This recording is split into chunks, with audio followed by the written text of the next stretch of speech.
June 29ನೇ ತಾರೀಕು 2026 ಜ್ಯೇಷ್ಠ ಮಾಸದ ಶುಕ್ಲ ಪಕ್ಷದ ಹುಣ್ಣಿಮೆ. ಇದೊಂದು ಅದ್ಭುತವಾದ ಪರ್ವಕಾಲ ಆಗಮಿಸ್ತಾ ಇದೆ. ಇಲ್ಲಿ ಹೇಳುವಂತಹ ವಿಷಯ ಅತ್ಯಂತ ಅಪೂರ್ವವಾಗಿದೆ. ವಟಸಾವಿತ್ರಿ ಹುಣ್ಣಿಮೆ ಹಾಗೂ ಈ ಹುಣ್ಣಿಮೆಯ ಪರ್ವಕಾಲದಲ್ಲಿ ಸೂರ್ಯೋದಯ ಟೈಮು ಹಾಗೂ ಮಧ್ಯಾಹ್ನ ಅಭಿಜಿನ್ ಮುಹೂರ್ತ ಮತ್ತು ಸೂರ್ಯಾಸ್ತದ ಸಮಯ. ಈ ಸಂದರ್ಭದಲ್ಲಿ ಮತ್ತು ಇವತ್ತಿನ ದಿವಸ ಭೂಮಿ ಪೂರ್ಣಿಮೆ ಅಂತಲೇ ಹೆಸರು. ಈ ಪರ್ವಕಾಲದಲ್ಲಿ ನಾವು ಎಂಥ ಪ್ರಗತಿಯನ್ನು ಜೀವನದಲ್ಲಿ ನಾವು ಪಡೆದುಕೊಳ್ಳಬಹುದು, ಎಂಥ ಒಳ್ಳೆಯ ಪರ್ವಕಾಲ ನಮ್ಮ ಜೀವನದ ಯಶಸ್ಸಿಗೋಸ್ಕರ ಬರ್ತಾ ಇದೆ ಎಂಬುದನ್ನು ಇಲ್ಲಿ ನಾವು ವಿವರವಾಗಿ ತಿಳಿದುಕೊಳ್ಳೋಣ. ಜ್ಯೇಷ್ಠ ಮಾಸದ ಶುಕ್ಲ ಪಕ್ಷದ ಹುಣ್ಣಿಮೆಯನ್ನು ಸಾಮಾನ್ಯವಾಗಿ ಭೂಮಿ ಪೂರ್ಣಿಮೆ ಅಥವಾ ಕಾರ ಹುಣ್ಣಿಮೆ ಇತ್ಯಾದಿಯಾಗಿ ಕರೀತಾರೆ. ಆದರೆ ಈ ಬಾರಿ ಹುಣ್ಣಿಮೆ ಬಂದಿರುವಂತಹ ಪರ್ವಕಾಲ ಅದು ಎಷ್ಟೋ ವರ್ಷಗಳಿಗೆ ಒಮ್ಮೆ ಮಾತ್ರ ಬರಲಿಕ್ಕೆ ಸಾಧ್ಯ, ಅಥವಾ ಬರುತ್ತೋ ಇಲ್ಲೋ ಗೊತ್ತಿಲ್ಲ, ಅಂಥ ಪರ್ವಕಾಲ ಬಂದಿದೆ.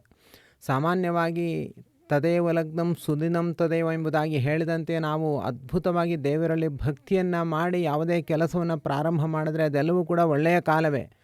ಆದರೆ ದೇವರು ತಾನಾಗಿಯೇ ವರವನ್ನು ಕೊಡುವ ಉದ್ದೇಶದಿಂದ ಕೆಲವು ಪರ್ವಕಾಲಗಳನ್ನು ಸೃಷ್ಟಿ ಮಾಡ್ತಾನೆ. ಆ ಪರ್ವಕಾಲಗಳಲ್ಲಿ ನಾವು ಒಳ್ಳೆಯ ಕಾರ್ಯಗಳನ್ನು ಪ್ರಾರಂಭ ಮಾಡೋದರಿಂದ ಎಷ್ಟೋ ವಿಘ್ನಗಳು ಬಂದಿರುವಂತಹ ಕೆಲಸಗಳನ್ನು ಅಲ್ಲಿ ಪ್ರಾರ್ಥಿಸಿ ಪುನಃ ಪ್ರಾರಂಭ ಮಾಡೋದರಿಂದ ಅತ್ಯದ್ಭುತವಾದ ನಾವು ಫಲವನ್ನು ನಾವು ಪಡೆದುಕೊಳ್ತೀವಿ. ಯಾಕೆ ಅಂದರೆ ಅದರಲ್ಲಿ ದೇವರ ಒಂದು ವಿಭೂತಿ ರೂಪವನ್ನೇ ಅವನು ಇಟ್ಟಿರ್ತಾನೆ. ಇಂತಹ ಹುಣ್ಣಿಮೆಯ ಪರ್ವಕಾಲದಲ್ಲಿ ಶ್ರೀನಾಥ ಯೋಗ ಅಂತ ಒಂದು ಲಕ್ಷ್ಮೀನಾರಾಯಣ ದೇವರ ಕುರಿತಾದ ಒಂದು ಯೋಗ ಬರ್ತಾ ಇದೆ. ಅದರ ಬಗ್ಗೆ ನಾನು ಇಲ್ಲಿ ವಿಷಯವನ್ನು ನಾನು ಪ್ರಸ್ತಾಪ ಮಾಡ್ತೀನಿ. ಹಾಗೂ ವಟಸಾವಿತ್ರಿ ಹುಣ್ಣಿಮೆಯ ಆಚರಣೆನ ಯಾಕೆ ಮಾಡಬೇಕು, ಅವತ್ತಿನ ದಿವಸ ನಾವು ಮಾಡಬೇಕಾದ ಕರ್ತವ್ಯಗಳೇನು, ಇದೆಲ್ಲವನ್ನು ಕೂಡ ನಾವು ವಿವರವಾಗಿ ಇಲ್ಲಿ ತಿಳಿತಾ ಹೋಗೋಣ. ಜ್ಯೇಷ್ಠ ಮಾಸದ ಶುಕ್ಲ ಪಕ್ಷದ ಹುಣ್ಣಿಮೆ ಅವತ್ತು ಬೆಂಗಳೂರಿನ ಪ್ರಕಾರ 5:56 ಸೂರ್ಯೋದಯ, ಸೂರ್ಯಾಸ್ತ 6:46 ಸೂರ್ಯಾಸ್ತ. ಈ ಎರಡೂ ಸಮಯವನ್ನು ನಾವು ಸರಿಯಾಗಿ ವಿಭಾಗ ಮಾಡಿ ಮಧ್ಯದ ನಾಭಿಸ್ಥಾನವನ್ನು ನಾವು ಹುಡುಕಿದರೆ, ಅಂದರೆ ಆ ಎಷ್ಟು ಸಮಯ ಸೂರ್ಯೋದಯದಿಂದ ಸೂರ್ಯಾಸ್ತಕ್ಕೆ ಎಷ್ಟು ಸಮಯ ಅಂತ ನೋಡಿ ಅದರಲ್ಲಿ ಮಧ್ಯದ ಸರಿಯಾದ ಸಮಯವನ್ನು ಹುಡುಕಿದ್ರೆ 12:22 ಅದು ಅಭಿಜಿನ್ ಮುಹೂರ್ತ ಮಧ್ಯಾಹ್ನ ಕಾಲ. ಹಾಗಿದ್ರೆ ಬೆಳಿಗ್ಗೆ ಸಮಯ 5:56, ಮಧ್ಯಾಹ್ನ 12:22, ಸಾಯಂಕಾಲ 6:46. ಈ ಮೂರು ಸಮಯವನ್ನು ಕೂಡ ನಾವು ಒಟ್ಟಿಗೆ ನಾವು ಮನಸ್ಸಿನಲ್ಲಿ ತಂದುಕೊಂಡು ಮೊದಲೇ ಆ 3 ಟೈಮ್ ನಾವು ಮಾನಸಿಕವಾಗಿ ಸಿದ್ಧರಾಗಿರಬೇಕು.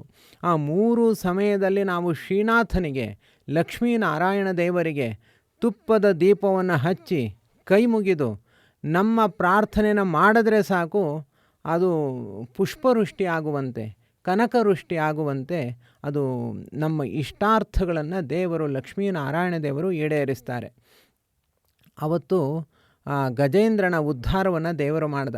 ಅವನು ಕೇವಲ ಒಂದೇ ಒಂದು ಕಮಲವನ್ನು ಕೈಯಲ್ಲಿ ಎತ್ತಿ ನಾರಾಯಣ ಅಖಿಲ ಕುರೋ ಭಗವನ್ ನಮಸ್ತೆ ಅಂತ ಒಬ್ಬ ಗಜರಾಜ ಅವನು ಪ್ರಾರ್ಥನೆಯನ್ನು ಮಾಡಿದಾಗ ಆ ತಾಪಸರೂಪಿಯಾಗಿರುವಂತಹ ಪರಮಾತ್ಮ ವೈಕುಂಠದಿಂದ ಕ್ಷಣ ಮಾತ್ರದಲ್ಲಿ ಗರುಡಾರೂಢನಾಗಿ ಬಂದು ಆ ಗಜೇಂದ್ರನನ್ನು ರಕ್ಷಣೆ ಮಾಡಿದ.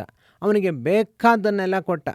ಹಾಗೆಯೇ ಧ್ರುವಕುಮಾರ ಕಾಡಿನಲ್ಲಿ ತಪಸ್ಸು ಮಾಡುವಾಗ ಅವನು ಬೇಕಾದ್ದನ್ನೆಲ್ಲ ಓಡಿ ಬಂದು ಕೊಟ್ಟ ವಾಸುದೇವ ಪರಮಾತ್ಮ.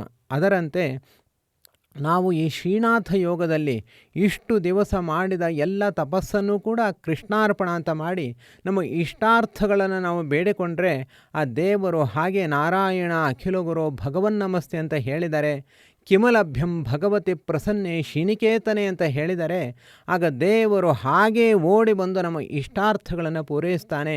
ವಿಶೇಷವಾಗಿ ಸುವಾಸಿನಿಯರು, ಸುಮಂಗಲಿಯರು ಈ ಒಂದು ಕಾರ್ಯವನ್ನು ನೀವು ಹುಣ್ಣಿಮೆಯ ವಟಸಾವಿತ್ರಿಯ ಪರ್ವಕಾಲದಲ್ಲಿ ಮಾಡಲೇಬೇಕು. ಇಂತಹ ಒಂದು ಅದ್ಭುತ ಯೋಗ ಮತ್ತೊಮ್ಮೆ ಸಿಗೋದಿಲ್ಲ. ಇಂತಹ ಅದ್ಭುತವಾದ ಯೋಗದ ಬಗ್ಗೆ ನಾನಿಲ್ಲಿ ಹೇಳ್ತೀನಿ, ಕೇಳಿಸಿಕೊಳ್ಳಿ. ಶ್ರೀನಾಥ ಯೋಗ ಇದೊಂದು ಅದ್ಭುತವಾದ ಯೋಗ. ನೂರಾರು ಯೋಗಗಳಿವೆ. ನೂರಾರು ಯೋಗಗಳನ್ನು ವೈರಿಂಚ ಯೋಗ, ವಸುಮದ್ ಯೋಗ, ಶುಭಮಾಲಾ ಯೋಗ, ಅಶುಭಮಾಲಾ ಯೋಗ, ಶ್ರೀಕಂಠ ಯೋಗ, ಶ್ರೀನಾಥ ಯೋಗ, ಲಕ್ಷ್ಮೀ ಯೋಗ, ವೈದ್ಯ ಯೋಗ, ದೋಲ ಯೋಗ, ನಗರ ಯೋಗ, ಹೀಗೆ ನೂರಾರು ಯೋಗಗಳಿವೆ, ಅಥವಾ ಇನ್ನೂ ಹೆಚ್ಚು ಯೋಗಗಳಿವೆ. ಅದರಲ್ಲಿ ಅತ್ಯಂತ ಶ್ರೇಷ್ಠವಾದ ಯೋಗ ಅಂತಂದರೆ ಅದು ಶ್ರೀನಾಥ ಯೋಗ. ಇದರ ಬಗ್ಗೆ ಹೇಳ್ತಾ, ಲಗ್ನಾಧೀಶ್ವರ ಭಾಸ್ಕರಾಮೃತಕರಾ ಕೇಂದ್ರ ತ್ರಿಕೋಣಾಶ್ರಿತಾ ಸೋಚ್ಚಸ್ವರ್ಕ್ಷ ಸುಹೃದ್ಗೃಹಾನುಪಗತಾ ಶ್ರೀಕಂಠ ಯೋಗೋ ಭವೇತ್ ತದ್ವದ್ಭಾರ್ಗವ ಭಾಗ್ಯನಾಥ ಶಶಿಜಾ ಶ್ರೀನಾಥ ಯೋಗಸ್ಥಥ ವಾಗೀಶಾತ್ಮಪಸೂರ್ಯಜಾ ಯದಿ ತದಾ ವೈರಿಂಚ ಯೋಗಸ್ಥತಃ ಅಂತ. ಇದರಲ್ಲಿ ಶ್ರೀಕಂಠ ಯೋಗ, ಶ್ರೀನಾಥ ಯೋಗ ಹಾಗೂ ವೈರಿಂಚ ಯೋಗದ ಪರಿಚಯವನ್ನು ಮಾಡಿಸುವಂತಹ ಅಧ್ಯಾಯ 8 148ನೇ ಶ್ಲೋಕದಲ್ಲಿ ಉಲ್ಲೇಖ ಮಾಡುವಂತಹ ಒಂದು ಯೋಗ. ಅಂದರೆ ಗುರು, ಶುಕ್ರ ಹಾಗೂ ಬುಧ ಇವರು ಕೇಂದ್ರ ಸ್ಥಾನದಲ್ಲಿ ಅಥವಾ ಉಚ್ಚದಲ್ಲಿ ಇದ್ದು 11ನೇ ಮನೆಯಲ್ಲಿ ಇದ್ದರೆ ಅದು ಶ್ರೀನಾಥ ಯೋಗ ಅಂತ ನಾವು ಈ ಶ್ಲೋಕದ ವಿಮರ್ಶೆಯನ್ನು ಮಾಡಿದಾಗ ಅರ್ಥ ಆಗುತ್ತೆ. ಮತ್ತು ಅವತ್ತೇ ಶುಭಮಾಲಾ ಯೋಗ ಕೂಡ ಇದೆ. ಅಂದರೆ ವಸುಮದ್ಯೋಗ ಇದೆ. ಲಗ್ನದಿಂದ 3, 6, 10, 11ರಲ್ಲಿ ಶುಭಗ್ರಹಗಳು ಇದ್ದರೆ ಅದು ವಸುಮದ್ಯೋಗ ಅಂತ. ಶ್ರೀನಾಥ ಯೋಗ ಅಂತಂದರೆ ನಿಮಗೆ ಗೊತ್ತು, ಒಳ್ಳೆಯ ಹಣ ಮತ್ತು ಸಂಪತ್ತು ಮತ್ತು ಒಳ್ಳೆಯ ಕೀರ್ತಿ, ವಿದ್ಯೆ ಇದು ನೀಡುವಂಥದ್ದು ಶ್ರೀನಾಥ ಯೋಗ. ವಸುಮದ್ಯೋಗ ಅಂತಂದರೆ ಭೂಮಿಯನ್ನು ನೀಡುವಂಥದ್ದು ವಸುಮದ್ಯೋಗ. ನಾವು ಅವತ್ತಿನ ದಿವಸ ಬೆಳಿಗ್ಗೆ ಮಧ್ಯಾಹ್ನ 12:22ಕ್ಕೆ 12 ಮಧ್ಯಾಹ್ನದ ಅಭಿಜಿನ್ ಮುಹೂರ್ತ 12:22. 12:22 ಕುಂಡಲಿಯನ್ನು ಹಾಕಿದ್ರೆ ಕನ್ಯಾ ಲಗ್ನ ಬರುತ್ತೆ. ಕನ್ಯಾ ಲಗ್ನ ಬಂದರೆ ಏಕಾದಶ ಸ್ಥಾನದಲ್ಲಿ ಬುಧ, ಶುಕ್ರ, ಗುರು ಮೂವರು ಬರ್ತಾರೆ. ಅದು ಗುರುವಿಗೆ ಉಚ್ಚ ಮನೆ. ಗುರು ಉಚ್ಚ ಸ್ಥಾನದಲ್ಲಿ ಗುರು, ಜೊತೆಯಲ್ಲಿ ಶುಕ್ರ ಮತ್ತು ಬುಧ. ಇಲ್ಲಿ ಗುರು, ಶುಕ್ರ, ಬುಧ, ಶುಕ್ರ ಮತ್ತು ಬುಧ ಇಬ್ಬರೂ ಕೂಡ ಗುರುವಿನ ಉಚ್ಚ ಸ್ಥಾನದಲ್ಲಿ ಬಂದರೆ ಅಂದರೆ ಅದು ಲಾಭಸ್ಥಾನ. ಅದು ತುಂಬ ಒಳ್ಳೆಯ ಯೋಗ. ಏಕಾದಶದಲ್ಲಿ ಸರ್ವೇ ಗ್ರಹಾಃ ಶುಭ ಏಕಾದಶ ಸ್ಥಾನ ಬಲದ ವರದಾ ಭವಂತು ಅಂತ. ಯಾರೇ ಗ್ರಹಗಳು 11ನೇ ಮನೆಯಲ್ಲಿದ್ದರೆ ಅವರು ಬರೀ ಒಳ್ಳೆಯದನ್ನೇ ಮಾಡಬೇಕು, ಕೆಟ್ಟದ್ದನ್ನು ಮಾಡಲೇಬಾರ್ದು ಅಂತ ದೇವರು ಮಾಡಿರುವಂತಹ ರೂಲ್ಸು. ಈಗ ಕೇವಲ ಶುಭಗ್ರಹಗಳು ಮಾತ್ರ ಅಲ್ಲಿದ್ದಾರೆ. ಇನ್ನು ಚಂದ್ರ ಒಬ್ಬ, ಅವನು ಎಲ್ಲಿದ್ದಾನೆ ಅಂತಂದರೆ ಅವನು ಸುಖ ಸ್ಥಾನದಲ್ಲಿ ಇದ್ದಾನೆ. ಆದ್ದರಿಂದ ಎಲ್ಲ ಗ್ರಹಗಳು ಕೂಡ ಒಳ್ಳೆಯ ಮನೆಯಲ್ಲೇ ಇದ್ದಾರೆ, ಸುಖ ಸ್ಥಾನ ಚತುರ್ಥದಲ್ಲಿ. ಅದು ಕೂಡ ಕೇಂದ್ರ ಸ್ಥಾನ. ಇವರು ಕೂಡ ಲಾಭಸ್ಥಾನದಲ್ಲಿ ಇದ್ದಾರೆ. ಆದ್ದರಿಂದ ಅವತ್ತಿನ ದಿವಸ ಶ್ರೀನಾಥ ಯೋಗ ಇದೆ ಹಾಗೂ ವಸುಮದ್ ಯೋಗ ಇದೆ. ನಾವು ಅಭಿಜಿನ್ ಮುಹೂರ್ತದಲ್ಲಿ ಮಧ್ಯಾಹ್ನ ಕಾಲದಲ್ಲಿ ಸುಮಾರು 48 ನಿಮಿಷಗಳ ಕಾಲ ಒಂದು ಮುಹೂರ್ತ, ಅಂದರೆ 12:22ಕ್ಕೆ ನಾವು ಇಟ್ಕೊಂಡ್ರೆ ಹಿಂದೆ ಮುಂದೆ ಸೇರಿಸಿ ನಾವು 48 ನಿಮಿಷ ಒಂದು ಮುಹೂರ್ತವನ್ನಾಗಿ ಮಾಡಿಕೊಂಡು ಅವತ್ತು ನಾವು ಅಭಿಜಿನ್ ಮುಹೂರ್ತದ ಆಚರಣೆಯನ್ನು ಮಾಡ್ಬೋದು. ಅದನ್ನು ನಾವು ತ್ರಿಕಾಲ ಆರಾಧನೆ, ತ್ರಿಕಾಲ ಪೂಜೆ ಮತ್ತು ತ್ರಿಕಾಲ ಸೇವೆ ಅಂತ ಹೀಗೆ 3 ಸಮಯದಲ್ಲಿ ಬೆಳಿಗ್ಗೆ 5:56, ಹಿಂದೆ ಮುಂದೆ ಸ್ವಲ್ಪ ಸಮಯ ಒಂದು 10 ನಿಮಿಷ, ಮಧ್ಯಾಹ್ನ ಹಾಗೂ ಸಾಯಂಕಾಲ ಸೂರ್ಯಾಸ್ತ ಸಮಯ 6:46, ಇಷ್ಟನ್ನು ಕೂಡ ಸೇರಿಸಿಕೊಂಡು 6:49, ಇಷ್ಟನ್ನು ಕೂಡ ನಾವು ಸೇರಿಸಿ 3 ಸಮಯವನ್ನು ಕೂಡ ಗಮನವಿಟ್ಟು ನೋಡಿದಾಗ ತುಂಬ ಒಳ್ಳೆಯ ಮುಹೂರ್ತ ಬರುತ್ತೆ. ಇನ್ನು ಬೆಳಿಗ್ಗೆ ಸೂರ್ಯೋದಯ ಸಮಯದಲ್ಲಿ ಮಿಥುನ ಲಗ್ನ ಬರುತ್ತೆ. ಆಗ ದ್ವಿತೀಯ ಸ್ಥಾನದಲ್ಲಿ ಅಂದರೆ ಧನಸ್ಥಾನದಲ್ಲಿಯೇ ಶುಕ್ರ ಮತ್ತು ಗುರು ಇಬ್ಬರೂ ಕೂಡ ಸಿಗ್ತಾರೆ. ಬುಧ ಅಂತಂದರೆ ಒಳ್ಳೆ ಬುದ್ಧಿವಂತಿಕೆಯ ದೇವತೆ, ಅವನು ಕೂಡ ಅಲ್ಲೇ ಇರ್ತಾನೆ. ಆದ್ದರಿಂದ ಅದು ತುಂಬ ಶ್ರೇಷ್ಠವಾಗುತ್ತೆ. ಬೆಳಗ್ಗೆ ಮಾಡುವಂತಹ ಬ್ರಾಹ್ಮಿ ಮುಹೂರ್ತದ ಆಚರಣೆ ಆಗಲಿ, ಎಲ್ಲದಕ್ಕಿಂತ ಹೆಚ್ಚಾಗಿ ಅಭಿಜಿನ್ ಮುಹೂರ್ತದಲ್ಲಿ ಆಚರಿಸುವಂತಹ ಆಚರಣೆಗಳಾಗಲಿ ಮತ್ತು ಸೂರ್ಯಾಸ್ತ ಸಮಯದಲ್ಲಿ ಮಾಡುವಂತಹ ಆಚರಣೆಗಳಾಗಲಿ ತುಂಬ ಫಲವತ್ತಾಗಿರುತ್ತೆ. ಇಂತಹ ಮುಹೂರ್ತ ಈ ವಟಸಾವಿತ್ರಿಯ ಹುಣ್ಣಿಮೆಯ ಜೂನ್ 29ನೇ ತಾರೀಕು ಅದು ಆಗಮಿಸ್ತಾ ಇದೆ. ಅವತ್ತು ಪೂರ್ಣಿಮೆ, ಶುಕ್ಲಯೋಗ ಇದೆ, ಭದ್ರಕರ್ಣ ಇದೆ. ಭದ್ರ ಅಂತಂದರೆ ಮಂಗಳ ಅಂತ ಅರ್ಥ. ಭದ್ರಕರ್ಣ ಬಂದಿದೆ. ಶುಕ್ಲಯೋಗ ಅಂತಂದರೆ ಯಾವ ದೋಷವೂ ಇಲ್ಲ, ನಿರ್ದುಷ್ಟವಾದ ಯೋಗ ಅಂತ ಅರ್ಥ. ಶುಕ್ಲಯೋಗ ಇದೆ. ಪೂರ್ಣಿಮೆ ಅದ್ಭುತವಾಗಿ ಇರುತ್ತೆ. ಚಂದ್ರನ ಶಕ್ತಿ ಪೂರ್ಣವಾಗಿ ಇರುತ್ತೆ. ಇಂಥ ಒಂದು ಒಳ್ಳೆಯ ಮುಹೂರ್ತ ಕಾಲದಲ್ಲಿ ನಮ್ಮ ಅಪೇಕ್ಷೆಗಳು ಏನಿದ್ರೂ ಕೂಡ ಆ ಸಂದರ್ಭದಲ್ಲಿ ಅಪೇಕ್ಷೆಗಳನ್ನು ಹೆಚ್ಚು ಪ್ರಾರ್ಥಿಸುವುದಕ್ಕಿಂತ ಲಕ್ಷ್ಮೀನಾರಾಯಣ ದೇವರ ಅನುಗ್ರಹವನ್ನು ಪಡೆದುಕೊಳ್ಳುವುದಕ್ಕೋಸ್ಕರ ದೇವರಲ್ಲಿ ಅತಿಶಯವಾದ ಭಕ್ತಿಯನ್ನು ಮಾಡಿ ಕೊನೆಯಲ್ಲಿ 1 ನಿಮಿಷ 2 ನಿಮಿಷ ನಮ್ಮ ಅಪೇಕ್ಷೆಗಳನ್ನು ಫಲತಾಂಬೂಲಗಳ ಜೊತೆಯಲ್ಲಿ ಅದು ಸಮರ್ಪಣೆ ಮಾಡಬೇಕು. ಸಮರ್ಪಣೆ ಮಾಡುವ ಕ್ರಮ ಹೀಗಿದೆ. ನಾವು ಅನುಷ್ಠಾನವನ್ನು ಮಾಡಬೇಕು 48 ನಿಮಿಷಗಳ ಕಾಲ. ನೀವು ಲಕ್ಷ್ಮೀನಾರಾಯಣ ದೇವರನ್ನೇ ಅನುಷ್ಠಾನ ಮಾಡಬೇಕು. ಉಳಿದ ಯಾವ ದೇವತೆಗಳನ್ನು ಅನುಷ್ಠಾನ ಮಾಡೋದು ಬೇಡ. ಅದನ್ನು ನೀವು ಶ್ರೀನಿವಾಸ ಕಲ್ಯಾಣ ಚಿಂತನೆ, ತಿರುಪತಿಯಲ್ಲೇ ಮಾಡುವಂತೆ ಶ್ರೀನಿವಾಸ ಕಲ್ಯಾಣ ಚಿಂತನೆ, ಇಲ್ಲ ರುಕ್ಮಿಣಿ ಕಲ್ಯಾಣ ಚಿಂತನೆ, ಇಲ್ಲ ಸೀತಾರಾಮ ಕಲ್ಯಾಣ ಚಿಂತನೆ, ಇಲ್ಲ ಅಂತಂದರೆ ಸೀತಾರಾಮ ದೇವರ ಚರಿತ್ರೆ, ಲಕ್ಷ್ಮೀನಾರಾಯಣ ದೇವರ ಚರಿತ್ರೆ, ಸಮುದ್ರ ತೀರದಲ್ಲಿ ಆಗಿರುವಂತಹ ಲಕ್ಷ್ಮೀನಾರಾಯಣರ ವಿವಾಹ ಪ್ರಸಂಗ, ಇಂತಹ ಒಂದು ಒಳ್ಳೆಯ ಪ್ರಸಂಗಗಳನ್ನು ಮನಸ್ಸಿನಲ್ಲಿ ತುಂಬ ಚೆನ್ನಾಗಿ ಹಚ್ಚಿಕೊಂಡು ಭಕ್ತಿ ಭಾವುಕತನದಿಂದ ಅದನ್ನು ಚಿಂತನೆ ನಡೆಸಬೇಕು.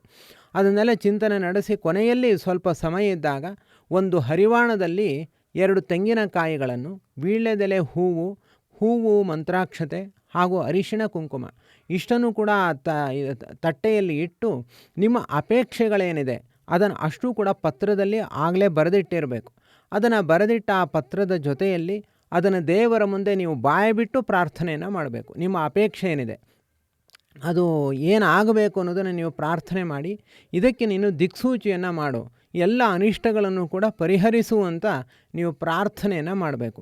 ಅದರಲ್ಲಿ ಮಂತ್ರಾಕ್ಷತೆಯನ್ನು ತೆಗೆದುಕೊಂಡು ಪುನಃ ಫಲದ ಮೇಲೆ ಕುಲದೇವರಿಗೆ, ಲಕ್ಷ್ಮೀನಾರಾಯಣ ದೇವರಿಗೆ ಸಮರ್ಪಣೆ ಮಾಡ್ತಾ ಇದೆ ಅಂತ ಅನುಸಂಧಾನ ಮಾಡಿಕೊಂಡು ಅದನ್ನು ಆಚರಣೆ ಮಾಡಬೇಕು. ಮತ್ತು ಭಾರತೀ ಸಹಿತರಾದ ಮುಖ್ಯ ಪ್ರಾಣದೇವರಿಗೂ ಕೂಡ ಅದನ್ನು ಸಮರ್ಪಣೆ ಮಾಡಬೇಕು. ದೇವತೆಗಳಿಗೆ ಮತ್ತು ಗುರುರಾಯರಿಗೆ ಅದನ್ನು ಸಮರ್ಪಣೆ ಮಾಡಬೇಕು. ಹೀಗೆ ಸಮರ್ಪಣೆ ಮಾಡಿ ನಿಮ್ಮ ಇಷ್ಟಾರ್ಥವನ್ನು ನೀವು ಕೇಳಿಕೊಳ್ಳಬೇಕು. ಆಗ ನೀವು ಅಂದುಕೊಂಡ ಕೆಲಸ ಅದು ಅವತ್ತು ಅಥವಾ ನಾಳೆ ದಿವಸ ನಿಮಗೆ ಸ್ವಪ್ನ ಸೂಚನೆ ಮೂಲಕ ನಿಮಗೆ ಗೊತ್ತಾಗುತ್ತೆ. ಇಲ್ಲದೇ ಇದ್ದರೆ ಯಾರಾದರೂ ಬಂದು ನಿಮಗೇನೋ ಒಂದು ಮಾರ್ಗದರ್ಶನ ಮಾಡ್ತಾರೆ, ಯಾರೋ ಒಬ್ಬ ಅಪರಿಚಿತ ವ್ಯಕ್ತಿ ಬಂದು ಒಂದು ದಿಗ್ದರ್ಶನವನ್ನು ಮಾಡ್ತಾರೆ, ಅಥವಾ ನಿಮಗೆ ಅದು ಸ್ಫುರಣ ಆಗುತ್ತೆ. ದೇವರು ಯಾವುದಾದ್ರೂ ಒಂದು ರೀತಿಯಲ್ಲಿ ಅನುಗ್ರಹವನ್ನು ಮಾಡ್ತಾನೆ. ಎಲ್ಲದಕ್ಕಿಂತ ಮುಖ್ಯವಾಗಿ ಕಾಲ, ಮುಹೂರ್ತ, ದೇಶ, ನಮ್ಮ ಆಚರಣೆಗಳು ಇದ್ಯಾವುದೂ ಮುಖ್ಯ ಅಲ್ಲ, ಭಕ್ತಿ ಮುಖ್ಯ.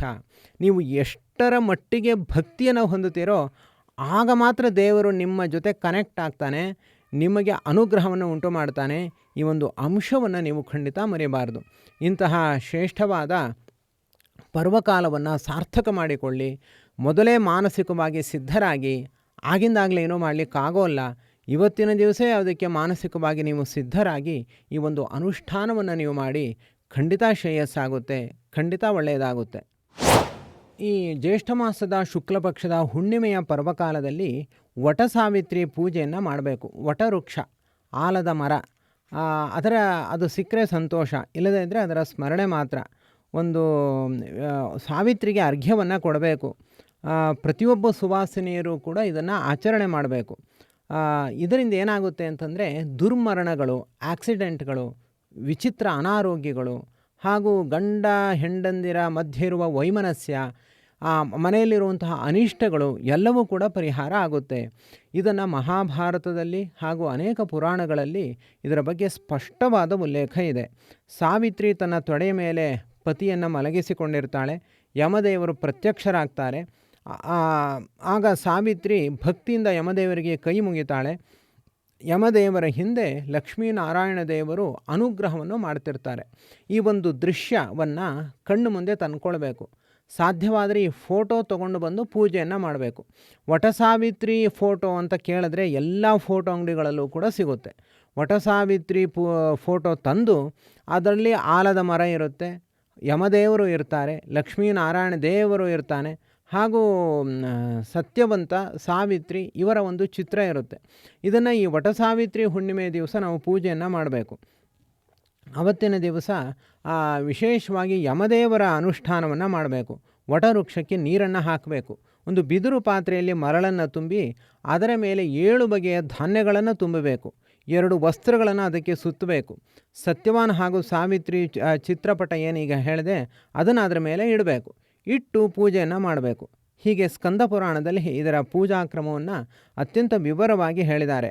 ಅಲ್ಲಿ ಶ್ಯಾಮಲಾ ಅಂತ ಯಮದೇವರ ಪತ್ನಿ, ಶ್ಯಾಮಲಾ ಸಹಿತ ಯಮಾಯ ನಮಃ ಅಂತ ಒಂದು ಸಾಧ್ಯವಾದರೆ 14 ಬಾರಿ ಶ್ಯಾಮಲಾ ಸಹಿತ ಯಮಾಯ ನಮಃ ಅಂತ ಹೇಳಿ ಅನುಷ್ಠಾನವನ್ನು ಮಾಡಬೇಕು.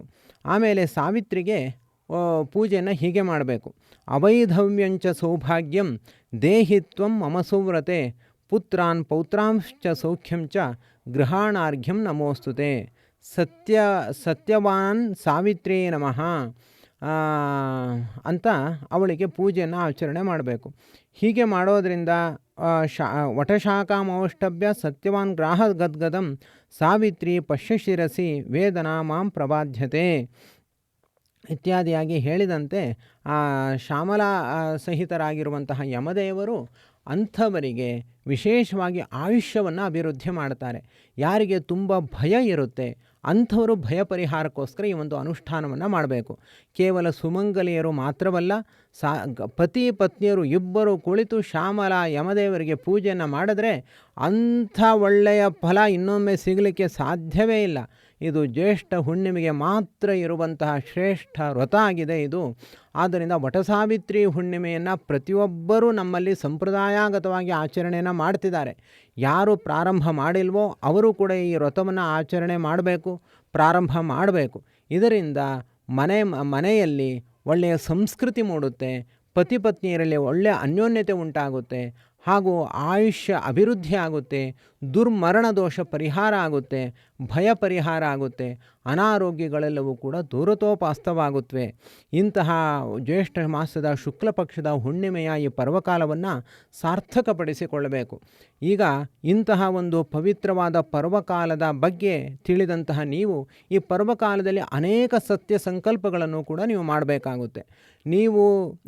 ನಾನು ಈ ಒಂದು ಉತ್ತಮ ವ್ರತವನ್ನು ನಾನು ಆಚರಣೆ ಮಾಡ್ತೀನಿ ಅಂತ ಕೂಡ ನೀವು ಸಂಕಲ್ಪವನ್ನು ಮಾಡ್ಬೋದು, ನಿಮ್ಮ ಇಷ್ಟ ಬಂದಂತೆ. ನಾವು ತಿಳಿಸುವಂತೆ ಈಗಾಗಲೇ ರಾಯರ ಆರಾಧನೆ ಹತ್ತಿರ ಬರ್ತಿದೆ. ಅದಕ್ಕೂ ಮೊದಲು 48 ದಿವಸಗಳ ಕಾಲ ನಾನು ರಾಯರ ಸೇವೆಯನ್ನು ಮಾಡ್ತೀನಿ ಅಂತ ನೀವೊಂದು ವ್ರತವನ್ನು ಆಚರಣೆ ಮಾಡಿ ಅದರ ಸಂಕಲ್ಪವನ್ನು ಈ ಮುಹೂರ್ತದಲ್ಲಿ ನೀವು ಪ್ರಾರಂಭ ಮಾಡಿ. ಇದರಿಂದ ನಿಮಗೆ ಒಳ್ಳೆಯ ಜ್ಞಾನ ಅಭಿವೃದ್ಧಿ ಆಗುತ್ತೆ, ಒಳ್ಳೆಯ ಅನುಷ್ಠಾನ ಆಗುತ್ತೆ, ಜೀವನದಲ್ಲಿ ತುಂಬ ಅಭ್ಯುದಯ ಉಂಟಾಗುತ್ತೆ ಮತ್ತು ಗುರುರಾಯರ ಅನುಗ್ರಹ ಉಂಟಾಗಿ ಲಕ್ಷ್ಮೀನಾರಾಯಣ ದೇವರ ಲಕ್ಷ್ಮೀ ಸಹಿತರಾದ ಶ್ರೀಕರ ನಾರಾಯಣ ದೇವರ ಅನುಗ್ರಹ 8 ಕೈಗಳಿಂದ ಒಟ್ಟಿಗೆ ನಿಮಗೆ ಪ್ರಾಪ್ತವಾಗುತ್ತೆ. ಇಂಥ ಒಂದು ಅದ್ಭುತವಾದ ವ್ರತದ ದೀಕ್ಷೆಯನ್ನು ಕೂಡ ನೀವು ಈ ಹುಣ್ಣಿಮೆಯ ಪರ್ವಕಾಲದಲ್ಲಿ ಅನುಷ್ಠಾನ ಮಾಡ್ಬೋದು. ಆ ಒಂದು ಸಂಕಲ್ಪವನ್ನು ಮಾಡಿ, ಸಂಕಲ್ಪ ಮಾಡಿದ ಮೇಲೆ ಆ ವ್ರತವನ್ನು ಹೇಗೆ ಮಾಡಬೇಕು, ರಾಯರ ಸೇವೆಯನ್ನು ಹೇಗೆ ಮಾಡಬೇಕು ಅನ್ನೋ ವಿಷಯವನ್ನು ನೀವು ತಿಳಿದುಕೊಳ್ಳಲು, ಹಾಗೂ ಈ ಯಾವ ಸಮಸ್ಯೆಯೂ ಇಲ್ಲದಂತೆ, ಯಾವ ಔದಾಸೀನ್ಯವೂ ಬಾರದಂತೆ ನಿತ್ಯವೂ ಇದರ ಅನುಷ್ಠಾನವನ್ನು ಮಾಡುವುದಕ್ಕೋಸ್ಕರವೇ ನಮ್ಮ ಜೊತೆ ನೀವು ಕೂಡ ಗ್ರೂಪಿನಲ್ಲಿ ಸೇರಿಕೊಳ್ಳಿ. ಅದರ ಬಗ್ಗೆ ಪೂರ್ಣ ಮಾಹಿತಿಯನ್ನು ಕೂಡ ನಾವು ನಿಮಗೆ ತಿಳಿಸಿಕೊಡ್ತೀವಿ.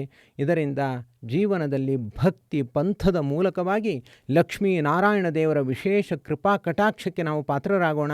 ನಮಗೆ ಬಂದಿರುವಂತಹ ಕಷ್ಟಗಳು, ಅನಿಷ್ಟಗಳು ಹಾಗೂ ಇಷ್ಟಾರ್ಥಗಳ ಪೂರೈಕೆ ಆಗದೇ ಇರುವಂಥದ್ದು ಇವೆಲ್ಲವೂ ಕೂಡ ನಮ್ಮ ಜೀವನದ ಒಂದು ದೊಡ್ಡ ವರವನ್ನಾಗಿ ಭಾವಿಸಿ ಇದರಿಂದ ನಾವು ಅತ್ಯಂತ ಶ್ರೇಯಸ್ಸನ್ನು, ಮುಂದಿನ ಅಭ್ಯುದಯವನ್ನು ನಾವು ಕಾಣೋಣ ಎಂಬುದಾಗಿ ಹೇಳ್ತಾ, ಯಸ್ಸರ್ವಗುಣಸಂಪೂರ್ಣಃ ಸರ್ವದೋಷವಿವರ್ಜಿತಃ ಪ್ರೀಯತಾಂ ಪ್ರೀತೇಯ ಬಾಲಂ ವಿಷ್ಣೋರ್ಮೇ ಪರಮಃ ಸುಹೃತು. ಶ್ರೀಕೃಷ್ಣಾರ್ಪಣಮಸ್ತು.